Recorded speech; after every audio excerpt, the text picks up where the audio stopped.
Hello everybody. Today as I was sitting at my house, I noticed a big sound. I went outside and I saw some vehicle hit the fire hydrant and water was splashing all the way nearly like 100 feet up in the air. So I flew my drone and look what I saw. So this is the intersection of Hamasha Boulevard and Sweetwater Springs Blvd. This is where the new housing development is situated. And I was about to bring you guys an update of the housing development, but this update happened for the wrong reason. Someone hit the fire hydrant, and look at that water splash. It's higher than the second-story building. I mean the two-story building. It's much higher than a two-story building. And by the way, this water has subsided from the initial height. The initial height was nearly twice as much. I believe the water pressure has dropped, which resulted in lower water pressure, water height. And I'm pretty sure they will fix it pretty quickly, because this is wasting nearly hundreds of gallons of water every minute, probably more. No one knows what the water pressure is. And did you see the development of a little rainbow on the right side of the water? And that's how intense the water is shooting up. When the rainbow develops, usually it happens near the waterfalls. It happens when the water is under such pressure that water vapor, small molecules of water, actually become airborne. And that's how much pressure is in here, and that's how much water is in here. Now look at the traffic jam. Both north and southbound vehicles are going on the same lane, and this is causing an additional traffic disaster. Oh my god, look at the water accumulation. Look at the water paddle. This is unbelievable. The amount of water you need to create a water paddle this long. Let's see how much this water puddle stretches. Let's see. Okay, so this is Hamasha Boulevard. So we are going south, more like going west. And as we are going west, notice, look at the white car on the right, on the left. Wow, that's unbelievable. This is unbelievable. Look at that. Look at that. Oh my god. So much. The water is like, it's actually, the water flows. The water still flows as if it's some kind of a water channel, like a natural water channel. That's how rapidly the water flows. If you notice, pay attention on the right side, the water, it's a deep puddle right there. So this is the intersection of Pointe Parkway and Hamasha Boulevard. And look at the water, still flowing like crazy. Look at that. Imagine the amount of water wasted just in a fraction of an hour, like maybe like 10 minutes or so. Water reached all the way here. Thank God it hasn't gone any further from this point. But look how far the lake is. The lake is not very far. It almost reached the lake. So yeah, that's where the lake is. The lake is not that far. Wow, this is unreal. This is unreal. That's Mount San Miguel that we just saw.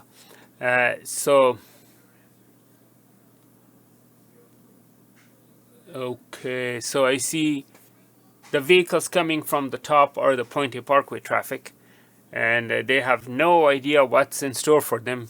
They will be stuck in that intersection for probably 15-20 minutes before they will be able to make a left turn, because only one left turn lane is open. The other left turn lane has been blocked.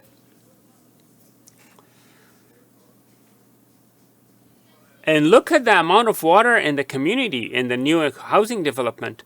See how much water has puddled there. That's something I didn't notice earlier. There's a lot of water that has been accumulated in the construction zone, construction site. Look at that. Look at that. And the median right below, you see there's a little traffic cone. And they have additional traffic cones. And look at these. Look at the water. The amount of water here is... Now, I'm not sure if these construction 2x4 woods are protected against water, because that will develop mold. If the houses are under construction, it gets wet. It's not a good thing. That could develop mold later on down the line. Look at the traffic jam all the way up to the post office there. And the fire department has a fire truck in there blocking the incoming traffic, or the traffic that's going down Sweetwater Springs Boulevard, since the water has, puddled. Look at that water puddle. Look, it's like a river. Oh my God, this is not good. This is not looking good. This is bad. Now this shot is like an hour later. Imagine how much time has passed by. This is an hour later. And the water is still leaking. They haven't put a tap to it. They haven't stopped it. The water is still leaking. Imagine the amount of water. Now we are up in hundreds of thousands of gallons. It's way past the thousands of gallons. Now it's in hundreds of thousands of gallons of water being wasted because the water hasn't been plugged. It hasn't been stopped. Now here's the thing. There should be an emergency valve nearby or near every fire hydrant so they can close it when accidents like this happen. Also, I don't know why we have all the fire hydrants so close to the road when the traffic could always... This is not the first time that the water vehicle hits the water hydrant, the fire hydrant. This is not the first time.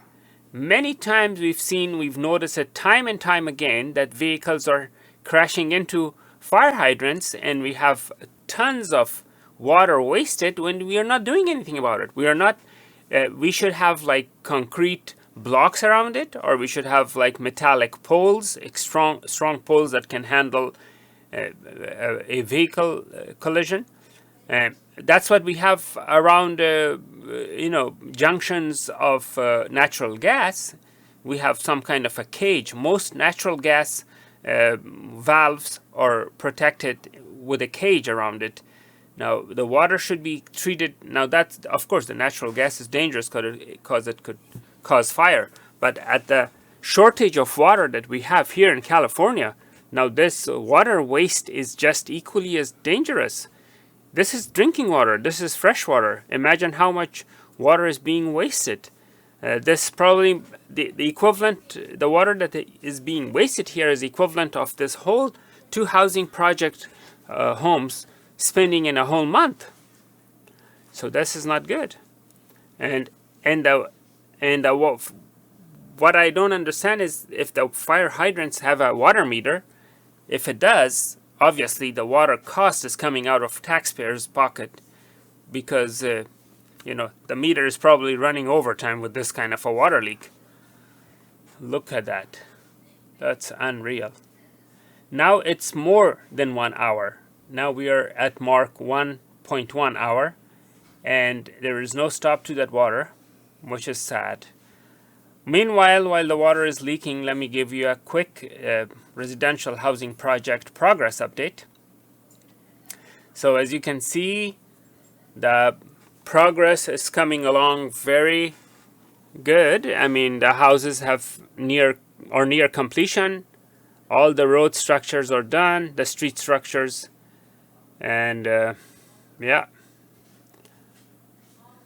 Now this shot is a little overexposed. Let me darken the camera settings.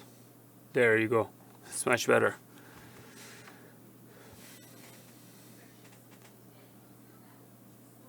So how did the water get into the housing project? That's another thing, because right here it appears to be dry, but the entire housing project is all wet.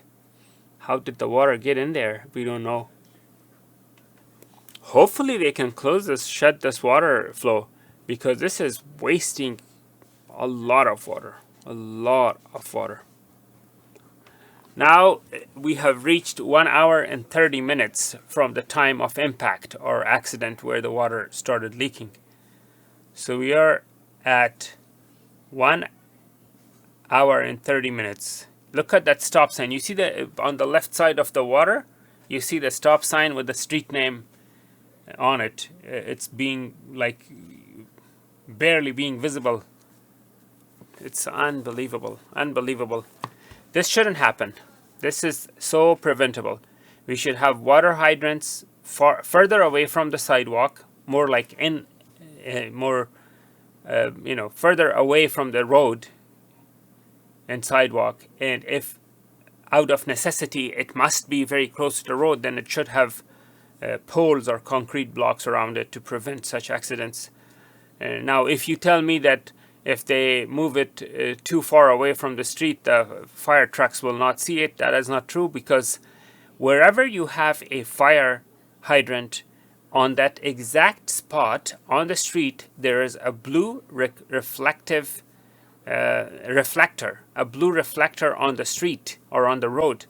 And that blue reflector, at night or during the day, is the indication for the fire truck to see where the fire hydrants are located. So this is more than 1 hour and 40 minutes now, and the water is still leaking. The traffic is jamming. It's backed up all the way there to the post office. And this is a bird's eye view, so you could see from like a bird's eye view perspective, so you could see what kind of a damage we're looking at and what kind of a... Look at those cars. Look at those cars moving. They're fighting their way against the water. I mean, those cars are fighting hard to fight the water in order to move forward. It's like boats. Those aren't cars. Those are boats, folks. Those are motorboats. That's how bad it is. Look at that. It's like a scene from a river where the boats are racing, not cars. It's unreal. It's unbelievable. We should have better city planning. We should have better fire hydrant location and fire hydrant protection and emergency shut-off valves, so they don't have to let the water run for nearly 2 hours before someone, shuts off the water flow or the valve. Anyways, I hope they do something about that. Thank you for watching, and I will post residential housing project updates in the near future. Hopefully not for the wrong reason though. Thank you for watching. Bye-bye.